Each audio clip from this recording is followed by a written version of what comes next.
Hello my dear friends, myself Pawan Patidar. आज हम पढ़ने जा रहे हैं formation of molecular orbital by LCAO या linear combination of atomic orbital और difference between BMO bonding molecular orbital and ABMO anti bonding molecular orbital के बीच में।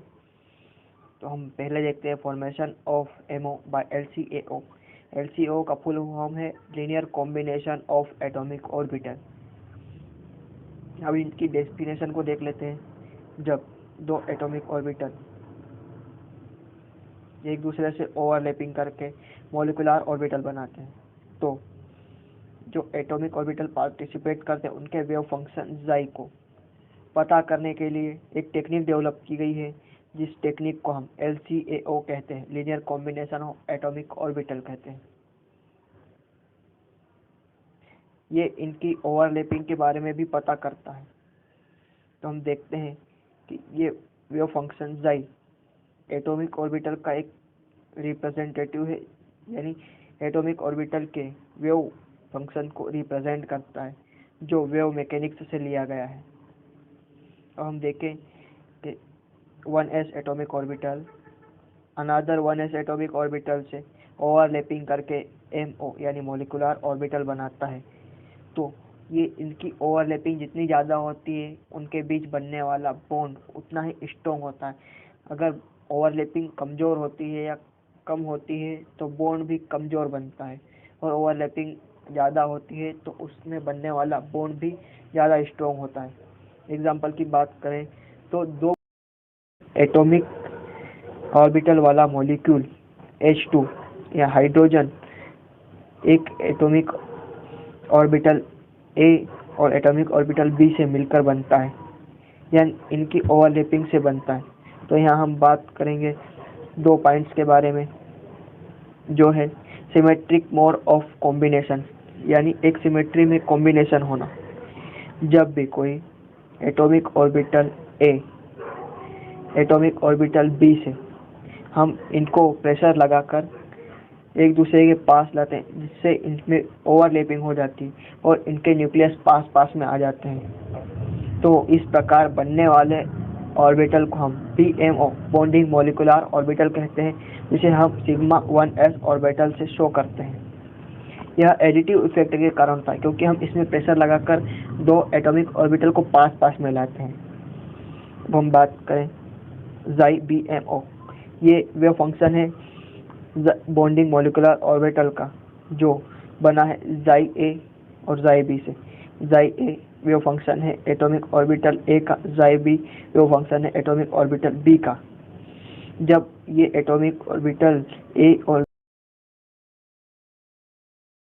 वेव फंक्शंस को ऐड किया जाता है तो उसका एम्पलीट्यूड डबल हो जाता है।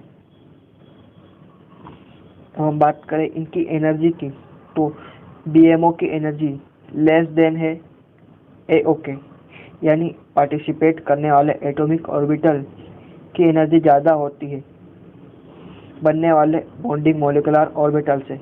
अब हमको ये तो पता ही है कि जिसकी एनर्जी ज़्यादा होती है उसमें स्टेबिलिटी कम होती है। हमने देखा है कि कोई भी बच्चा अगर उसने खाना खा लिया है तो वह फिर खेलने जाता है और उसकी एनर्जी को यूज़ करता है, यानी एक जगह टिकता नहीं। और अगर कोई बच्चा भूखा है तो वह ज़्यादा खेलता नहीं है, वो उसकी जगह वो स्टेबल होता है, चुपचाप बैठा रहता है। तो हमको ये कॉन्सेप्ट याद रखना है, जिससे हमको पता चलेगा कि जिसमें एनर्जी ज़्यादा होती है उसकी स्टेबिलिटी कम होती है, और जिसकी स्टेबिलिटी ज़्यादा होती है उसकी एनर्जी कम होती है। तो यहाँ बॉन्डिंग मॉलिक्यूलर ऑर्बिटल की स्टेबिलिटी ग्रेटर देन है एटॉमिक ऑर्बिटल के, यानी पार्टिसिपेट करने वाले एटॉमिक ऑर्बिटल की स्टेबिलिटी कम है और बॉन्डिंग मॉलिक्यूलर ऑर्बिटल की स्टेबिलिटी ज़्यादा है।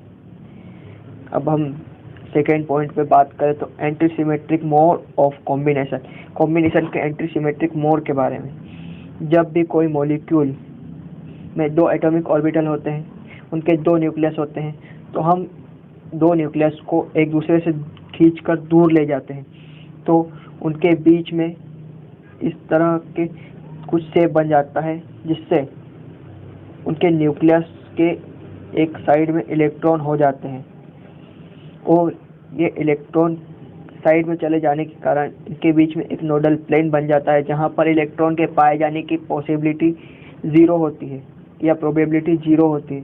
इस प्रकार बने ऑर्बिटल को हम एंटी बॉन्डिंग मॉलिक्यूलर ऑर्बिटल कहते हैं और इसे हम सिग्मा स्टार से शो करते हैं। यह सब्सट्रैक्टिव इफेक्ट के कारण बनता है। अब हम इनके वेव फंक्शन के बारे में बात करें तो जाई ABMO जाई एंटी बॉन्डिंग मॉलिक्यूलर ऑर्बिटल, ये जाई ए वेव फंक्शन है और एटॉमिक ऑर्बिटल ए का, जाई बी वेव फंक्शन है एटॉमिक ऑर्बिटल बी का। जब ये दोनों एक दूसरे के वेव फंक्शन को कैंसिल कर देते हैं तो उसका एम्पलीट्यूड जीरो हो जाता है। अब हम इनकी एनर्जी की बात करें तो ABMO की एनर्जी ग्रेटर देन है, ABMO की एनर्जी ग्रेटर देन है AO से, यानी ABMO की एनर्जी हाई है और AO की एनर्जी लो है। जिसकी एनर्जी कम होती है उसकी स्टेबिलिटी ज़्यादा होती है, ये हमने पहले भी बात कर चुके हैं। तो हम देखें कि एंटी बॉन्डिंग मॉलिक्यूलर ऑर्बिटल की स्टेबिलिटी कम होती है, यानी anti bonding molecular orbital stability less than atomic orbital, यानी इसकी स्टेबिलिटी ज़्यादा होती है, इसकी स्टेबिलिटी कम होती है। अब हम इनके बीच में डिफरेंस जानते हैं, एटॉमिक बॉन्डिंग मॉलिक्यूलर ऑर्बिटल और एंटी बॉन्डिंग मॉलिक्यूलर ऑर्बिटल के बीच में क्या डिफरेंस पाया जाता है।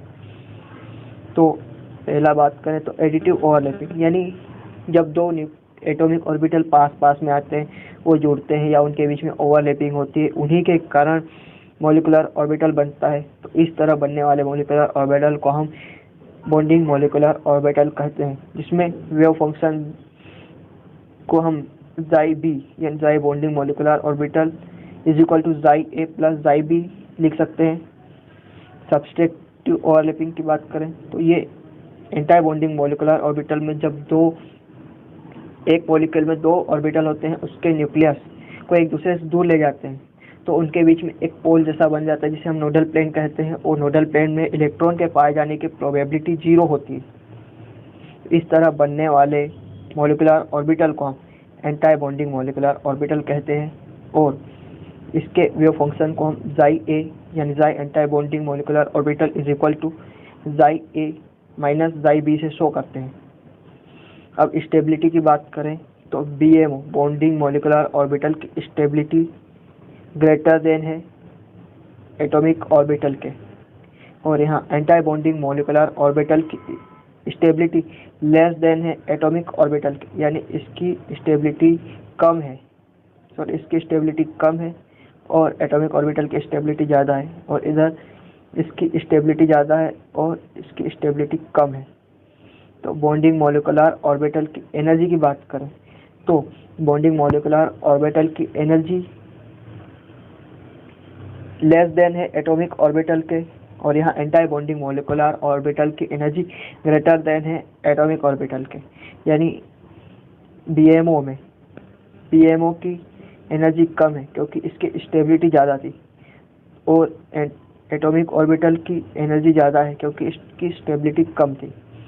अब हम बात करें एंटी बॉन्डिंग मॉलिक्यूलर ऑर्बिटल की तो इसकी एनर्जी ज़्यादा है और एटॉमिक ऑर्बिटल की एनर्जी कम है।